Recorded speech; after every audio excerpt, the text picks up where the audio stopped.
Welcome. The topic for today is Sudas Shabbos, Sudat Shabbat. How do we properly fulfill the requirement to have elegant meals on Shabbos? The Gemara in Shabbos 119a says a beautiful story.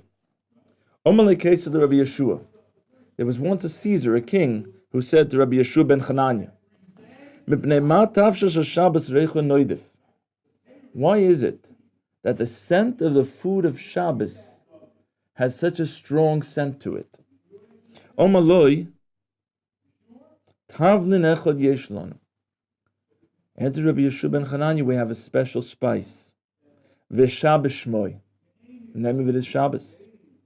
Shanu matilim l'soicha v'recha noidif. Because we add the spice of Shabbos, that's why the scent of the foods is so strong. Umalei, ten lanu emenu. So said the king, well, give it to us. Give it to my chefs. Now cook it for me. Omalo. He answered him, Kol ha-meshamers ha-Shabbos moyeloi.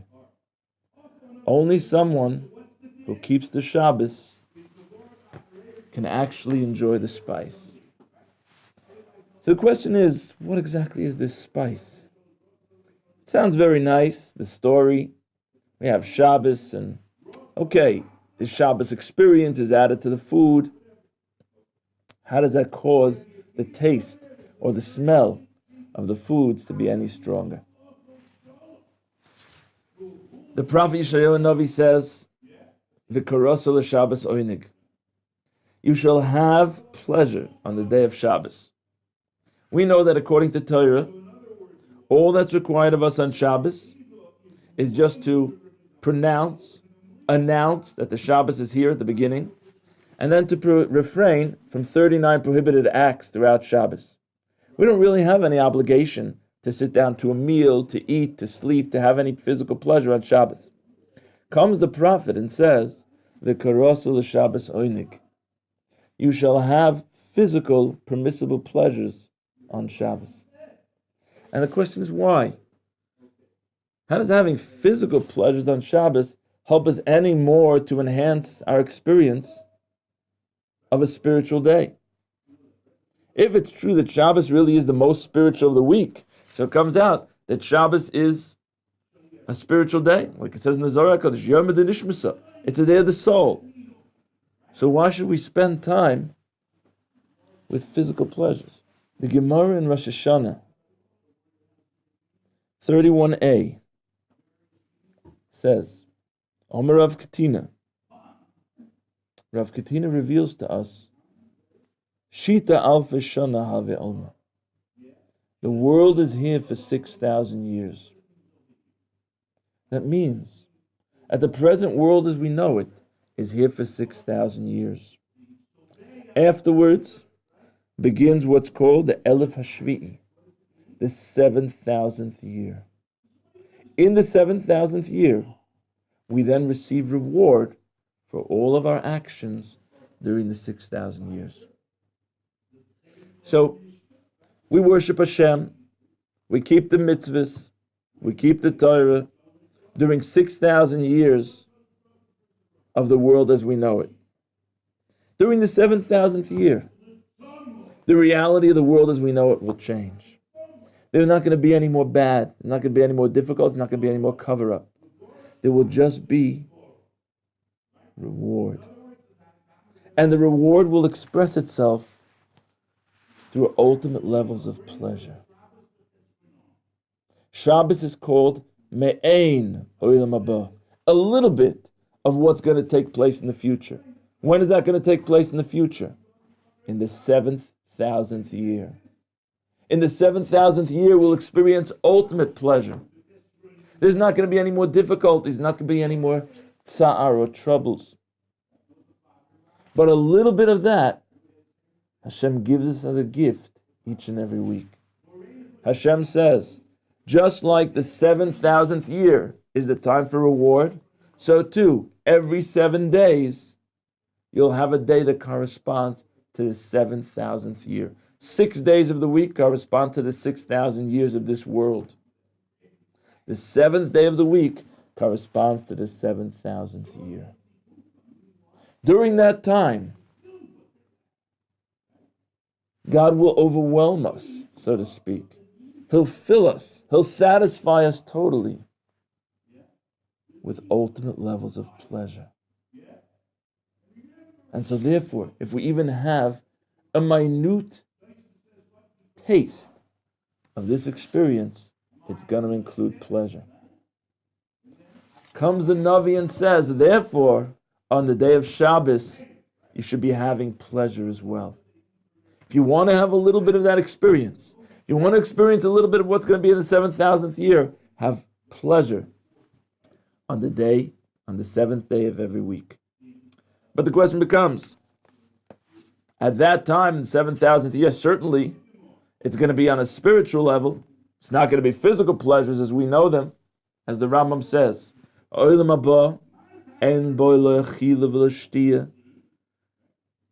to our belief, the future world, that 7,000th year doesn't include anything physical as we know it. There's no physical eating or drinking or sleeping or engaging in any of the physical activities as we know them. So if it's not physical, why would physical pleasure have any importance on the day of Shabbos? It would seem like we should be getting pleasure from all types of spiritual things. We should go and listen to a Torah drasha. We should go and listen to a Torah discourse. We should study Torah. We should sing. We should have spiritual types of pleasures. Why would there be a special requirement to have physical pleasures on the day of Shabbos? So the great Hasidic leader, the founder of the approach of Hasidus, the Baal Shem Tov of blessed memory, who lived approximately 200 years ago, said the following parable. Imagine a king who had a son who was very dear to him. And the son, unfortunately, was taken captives. He was taken captives by an enemy nation. And here he is, sitting in jail.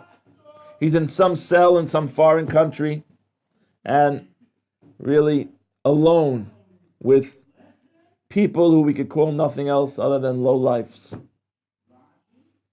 Here's a royal child who was brought up his whole life on the highest level of education, of elegance, of royalty. And he's stuck somewhere far away, probably seemingly never to see his father again, among the lowlifes of the world. One day, he gets a letter. And the letter is written in a special cryptic language that's only known to the royal ambassadors at the palace. And the son, of course, is familiar with the language, and he starts to read the letter. And it's from his father. It's from his father, the king. And his father notifies him, "Don't worry, my son. I know where you are. We know exactly the location of the cell, and I'm planning an attack. I'm planning an attack in a couple of months, and I will come with my entire army to free you. We're going to attack from the south side of the city, and it won't be of any danger to you, and we'll very quickly overtake the entire jail area and the cell, and you will be freed.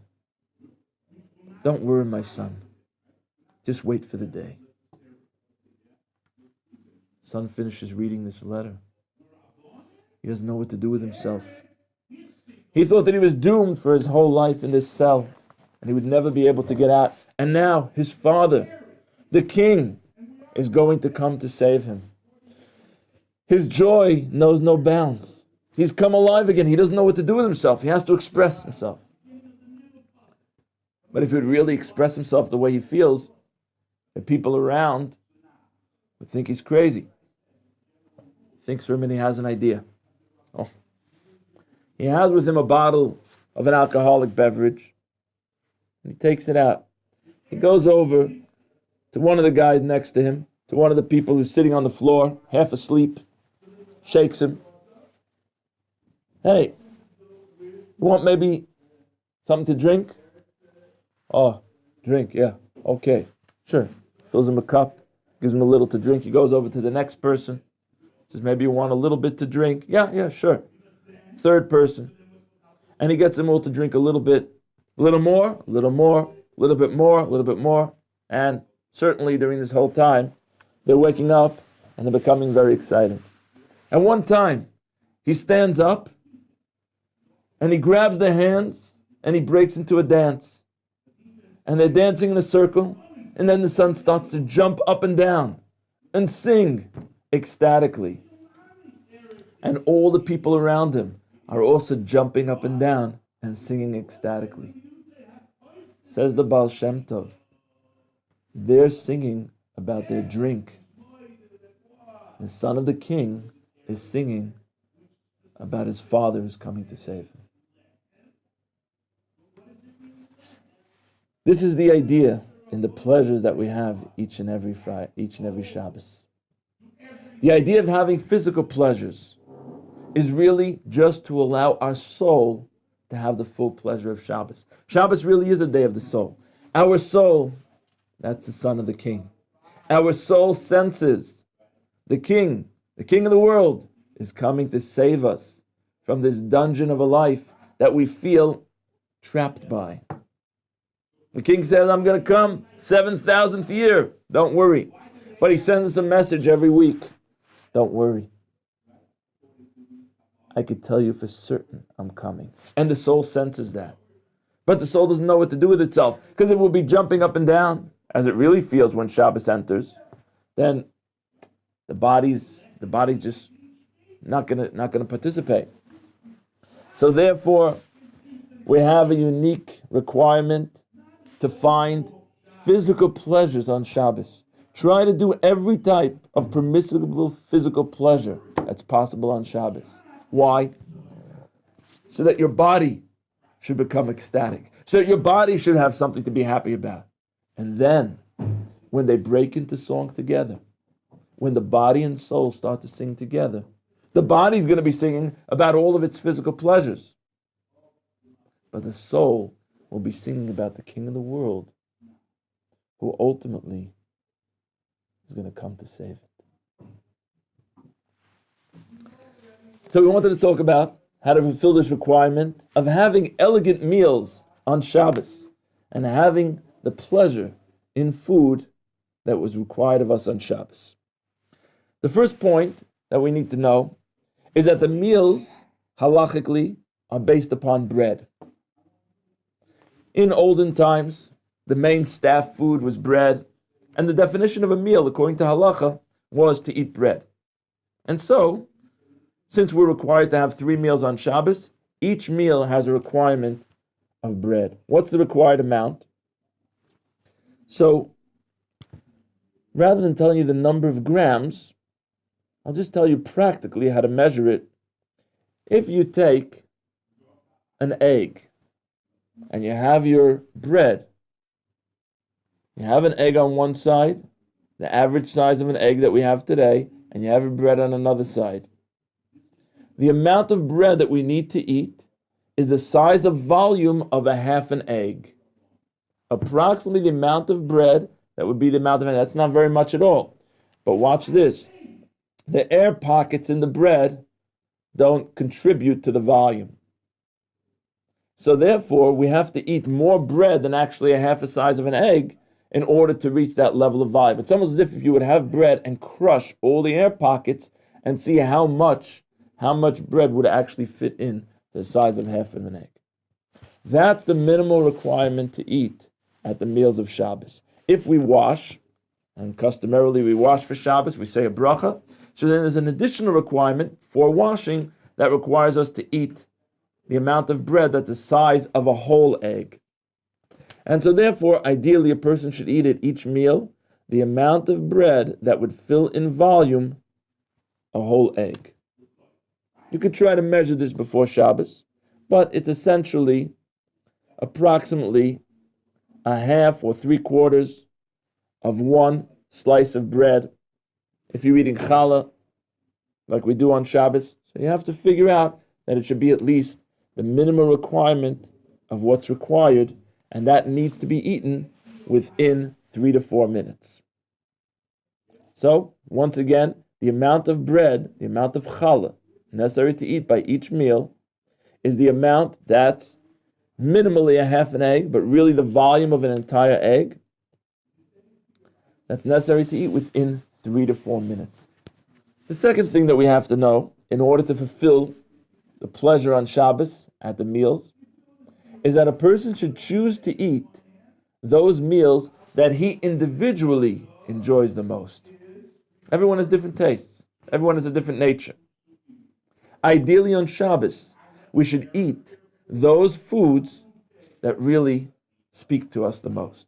And therefore, if a person goes somewhere during the week and he sees a unique food item that he hasn't had for a long time and he would love to have it, it's appropriate to acquire it and save it for Shabbos. Have those foods that you enjoy the most on Shabbos. And the foods that you choose for the Shabbos meal should be those foods that you enjoy the most.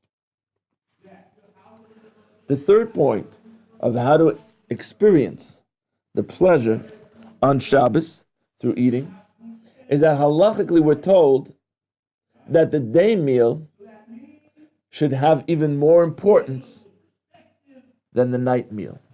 We eat one meal Friday night, we eat one meal Shabbos morning, a second meal Shabbos morning.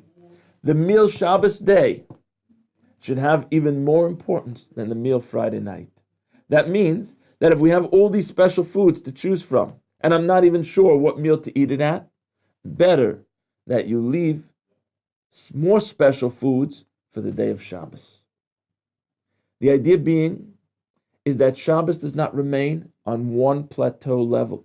Shabbos does not remain on one single plane throughout Shabbos. From the time that Shabbos enters until the time that Shabbos completes, it's constantly going up in levels. It's elevating spiritually.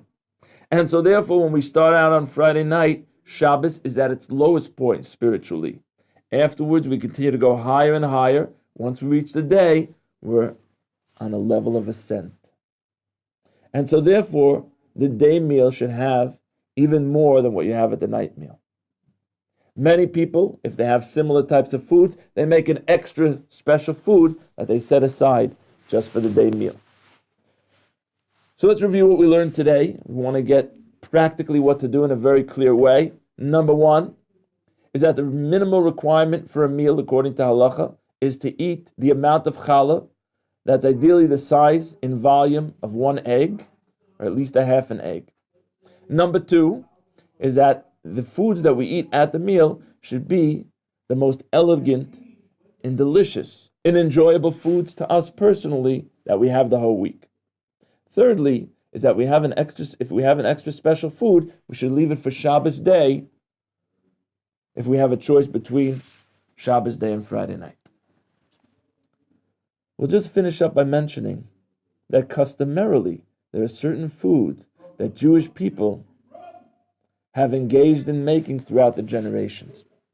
We'll go over a few of those foods and bring out some of the messages behind them, because each and every food that Jewish people customarily eat on Shabbos has a certain meaning to it. One of the foods that Jewish people customarily make for the Shabbos meals is fish. Fish has a special importance, as already mentioned in the time of the Gemara and the Midrashim. And what fish represents is blessing.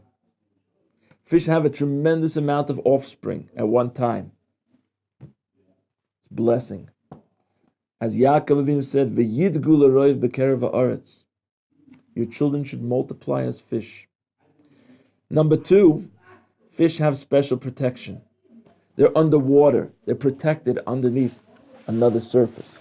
And so when we eat the fish on Shabbos, if we have fish and we eat the fish on Shabbos, we can actually have in mind extra blessing, extra protection. Another food that Jewish people customarily have on Shabbos is a food called kugel. What kugel is essentially is some sort of round type of side dish that's eaten at the meal, special covered Shabbos.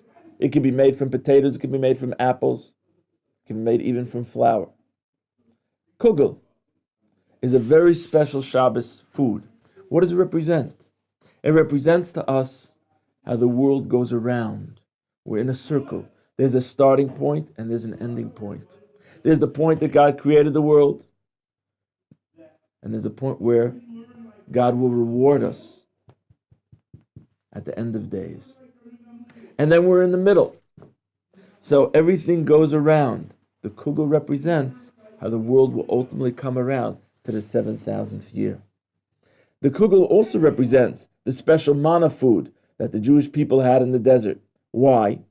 Because when you bake kugel, it becomes hard on top and hard on the bottom, and the middle is more loose, more soft. That's just like the manna that, as we know, was covered with two coverings. There was one cover on the bottom, then the manna fell, and a cover on top. So what kugel represents to us, number one, is that the world goes around, and as difficult as things are, ultimately, we're going to come around to that special time of reward, to that ultimate time of closeness with God. As well, kugel represents the special manna food and the special sustenance and livelihood that God gives us at all times. The parnosa that God gives us at any point, even when we're in a desert. The third food that's commonly eaten by Jewish people is something called farfel. Farfel is a certain food that's made a mix of flour and water and is ground up into small particles, almost like small grains, commonly known as farfel. What's the idea of farfel? The Yiddish word farfel comes from the idea of farfallen. Forget it.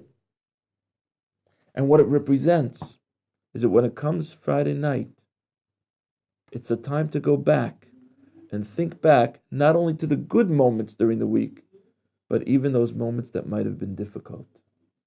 Now, through the pleasures of Shabbos, through the special experience of Shabbos, we can see those moments in a more positive light. It's almost as if, as we say, start again. Verfallen. Whatever was already was. Forget about it. Now we restart. Now we start again. So what farfel represents to us, what a person can have in mind when he eats the farfel, is all those difficult moments are not going to stop me from moving forward in my upcoming week. I'm going to continue to grow. I'm going to continue to come closer to God. And at the same time, I can face those difficult moments and maybe view them in a more positive light. May God help, and we'll be able to fulfill the elegant meals on Shabbos in the most pleasurable way, in a way that reminds us very clearly of the pleasures of the future, and in the merit of us keeping the Shabbos properly in our reality today. May we merit ultimately that Yom Shekula Shabbos, the 7,000th year, when God will reward us with the ultimate pleasure of closeness to Him.